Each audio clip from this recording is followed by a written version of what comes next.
So we are coming up to the midway point of the year. Yeah, I mean, we've almost done 5 months. Yeah. Um.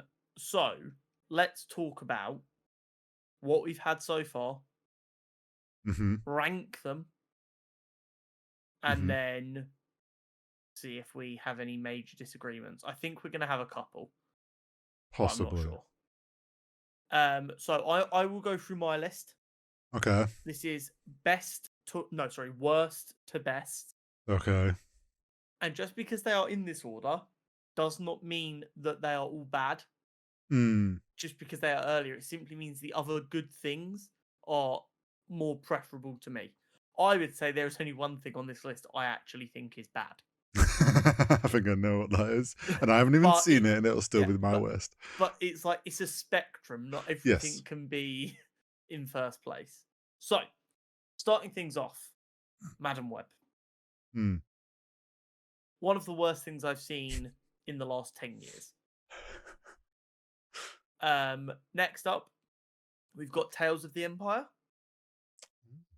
Again, not bad by any means, but it wasn't perfect. I enjoyed one story a lot more than the other. It's an anthology series. There's not that much to bite into. Mhm. Bad Batch season 3. Ooh, okay. I really enjoyed it.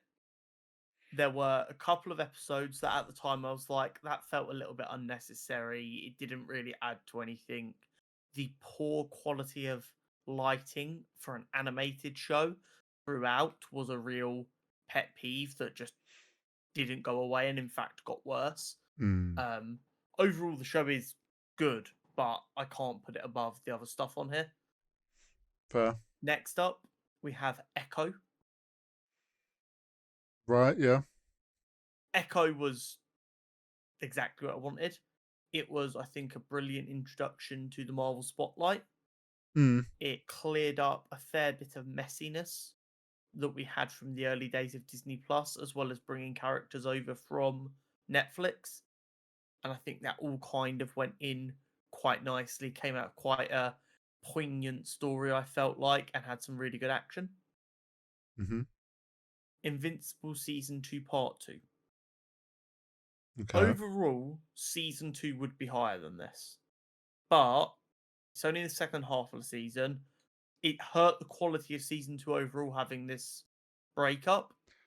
And the quality of other animated projects that are coming out right now has made Invincible less impressive. I'm still enjoying the story, but Mm. visually it's not at the top of the game anymore. Yeah, I can understand that. Yeah. Next up, a surprise smash hit for me, Fallout. Yeah, fair.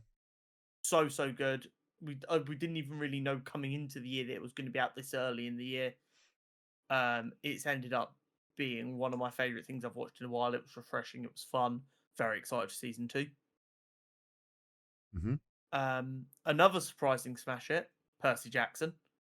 Oh, okay. I was excited for this, but I didn't know what to expect. Only like the back end of the season came into 2024, but I would count the entire season as it was an ongoing thing. It wasn't like we were late to it or we were forced to wait. Mm. Um, I'm really, once again, really excited for season 2 of that. I think they did a lot of good stuff well, and it seems like they're going to take on board the bits that people weren't as fond of and try and rectify that. But Percy Jackson and Fallout really could go either way round for me. Next up is one we didn't discuss on the podcast, Reacher season 2. Yeah, I haven't seen this. So Or any of Reacher. it did start coming out in December, but me and Jenna, like psychos, decided we weren't going to watch it till it was all out. But we didn't binge watched it. We still watched it one episode a week. Mhm. Okay. So we didn't start it till like end of January or February or whatever. So against binging. Yeah, I'm trying to wean myself off of it so much. It's dreadful. Reacher season 1 was one of my favorite things that a streaming services put out. I genuinely really enjoyed it. I think Alan Richardson is phenomenal. Um, Shout out Thad I Carr for definitely Saul want to go Lovers. watch it at some point. You need to watch it. especially with them announcing Cross, which is Oh, yeah, you showed another. me that. Cross is another book series about a crime fighter, Mm. but it's different stories, same concepts, if that makes Yeah, sense. I get you. But instead of relying on being this big muscly guy, he's like a police officer who's like a bit more of like a profiler type. Got you. Um, and their success with Reacher makes me think they're going to adapt them books really, really well. So Reacher season 2 is an absolute Mhm. smash hit for me. X-Men 97, just wow. Yeah. There's no. We are at the end right now where it's everything that's not in first. It feels painful to not have it in first. I X-Men get you. 97 is phenomenal. But June Part 2, it's Still too much. it's a generational film. June is also on my watch list. Yeah. June Part 2 might be the only thing of maybe the last 5 years that I would confidently be able to say I'd throw straight above X-Men without like melting my brain. Oh, I don't think anything else I've watched in the last kind of 5-ish years, I would sit here and go, oh, that has to be above X-Men 97. fair. So yeah, that is my rankings for the year. Like I said, I only think one of them is actually bad. So Yeah. like having Bad Batch like that early might seem like I'm shitting all over it. No, I loved everything other than Madam Web here, but I didn't love Bad Batch as Yeah. much as the stuff that came after it. I get you. I have a few things in different orders, but it's similar case of like we had a lot of good stuff. It's just some was slightly better. But yeah, I still obviously enjoyed everything. Now, I will preface I haven't seen Madam Web, but you gave me a very good review of Madam Web on this podcast. If you haven't, go watch that. I can safely not the film, the review. Yeah, the Save review. yourself. I can safely feel like I can put Madam Web in last place without even needing to see it. We could do a ranking of the Millennium so far, and I'd have Madam Web as the worst thing. Yeah, I could put other films I haven't seen easily above it without knowing. So yeah, Madam Web obviously we'll move on past that. I have Tales of the Empire also. I am a sucker for Star Wars, don't get me wrong. And we had a difference of opinion on which half we liked, but we both felt half of it wasn't very good. Or half of it was a bit meh. And like it didn't feel as good as the Tales of Jedi. It was enjoyable and I liked it, but like the bits it missed out on kind of hurt it for me. So we have that. I don't have Echo. I enjoyed Echo. Very good show. Like you say, it was first on Marvel Spotlight. It was the first thing where they're kind of not necessarily like important to the main story. Fun character, fun little thing. Didn't really do a whole lot in the grand scheme of things, but that's what it was supposed to do. I then have Percy Jackson. Oh, really? Yeah. So I like, don't get me wrong. The show was great. Really enjoyed the show. I never read the books. I barely remember the original films. I'm not that like invested in the Percy Jackson series. So it's like, yes, I enjoyed it, but there is other things of franchises that I enjoyed more have had stuff out this year. Yeah. And it's like, yeah. And there's, like you said, the things we saw online about certain things with the books being out, it's like, I'm sure season 2 will be great and I look forward to it, but not the best thing I've watched this year. I then have Invincible season 2, part 2. Like you, I think same spot as me. You roughly, yeah. Different things before it. Same opinion of like, it's a great show. I love it. The art style, like you say, has less. It's got more competition now, so it's less. It doesn't stand out as much. It's kind of expected, and then also the huge break hurt it so much. Like I felt like I might as well just be watching season 3. We waited that long, but overall I enjoyed it, and I do want more. But yeah, they hurt themselves a bit that season. I then have Bad Batch. I have it higher than you. I agree. The lion issue. I expected that. I'm a sucker for Star Wars. I was so. I loved how they've wrapped up the story, how they've tied up loose ends, how they set things up. I love what they've done with the story and how they ended it all.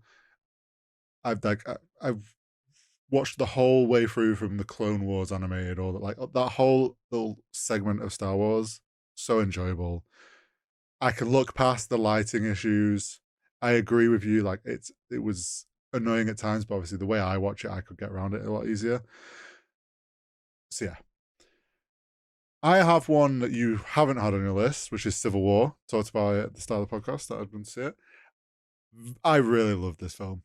I'm trying not to spoil anything for you because I want you to because I know you don't really know anything about it either, so I want you to go in the same way I did.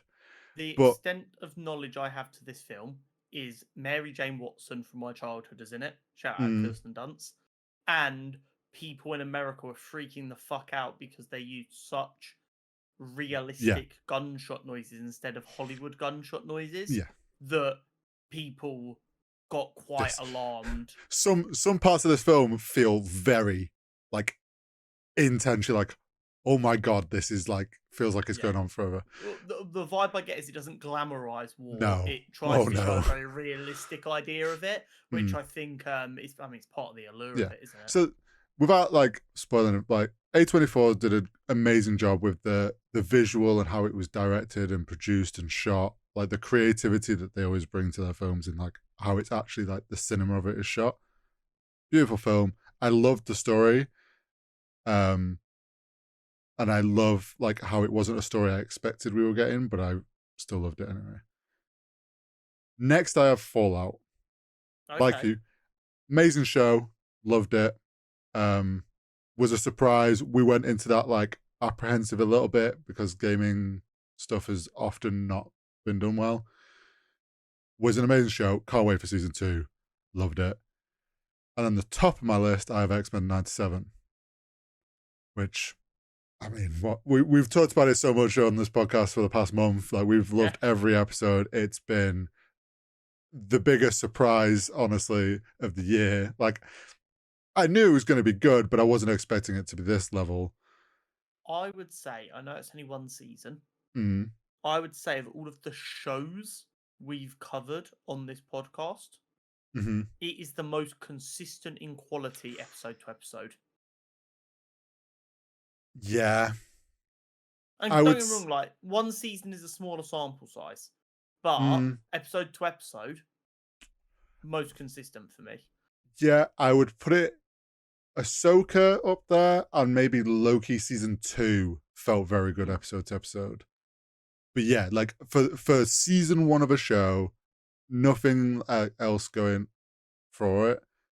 Yeah, I would agree. Very consistent episode to episode. So yeah, that's top of my list. I loved. I will give honorable mentions to the 2 that were in yours, which is Reacher season 2 and Dune part 2. Reacher, obviously, I've heard very many good things about Reacher. Everyone loves it. We'll definitely go watch it at some point. I'd be dumb to not recognize that Dune 2 is like the film of the century, and probably would top X-Men when I get around to watching it.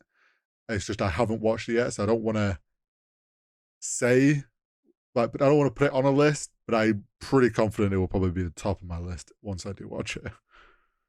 Reacher, knowing you as I do, you will start season 1 of Reacher and you'll binge both seasons basically in one sitting.